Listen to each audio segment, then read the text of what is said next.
Yo, sekali lagi terima kasih Bapak Komandan Suparno yang ada di Gilaman Moto, Lamongan, Jawa Timur ya. Salam buat Cak Priyo, ojo ngantuk Cak Priyo, breke satu tiga, aduh terima kasih Pak Komandan Suparno. Pak Nopi Sukijan, kate budal, ini kok hujan ya. Kate budal, hujannya gak terangi. Pak Nopi Sukijan, lemah bang, juragan dediran. Mau kantek, tak sok tapi kantek, tak panggang. Lagu piye? Ketan, oleh kayak gitu loh, tak panggang.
sliramu yo ayu kang dadi papujanku tolong mana rasa kangen atiku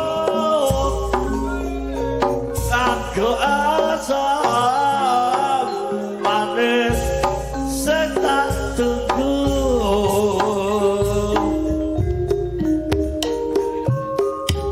kangen iki bisa mari piye Dik maksudnya piye ramuma ya bos gelem nambani tak tambani tapi tangane gila Dik iya Srit kang tak suwet dinolongi dadi yo tombo kangen ati iki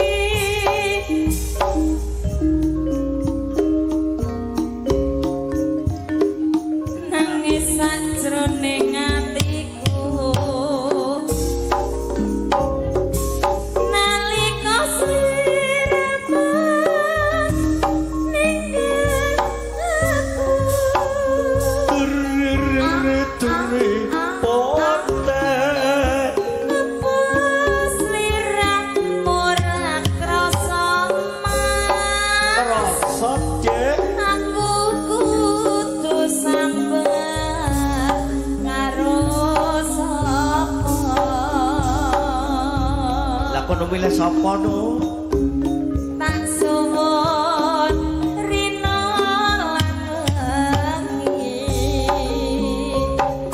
moga-moga Gusti ngejabahi turi pote suka pananggonmu bali ya Dik bisa kumpul kaya ado ing muni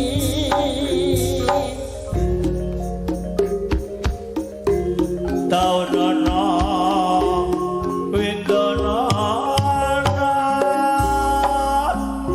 tak anteni ning bojo etresna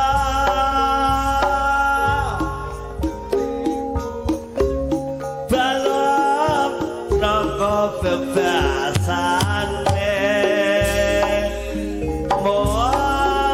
katon bocah kae wae sok meger banget udan-udan aja lali pawalekku sip wae muga-muga sayang janji-janjimu turi putih aku kang setya setu Jati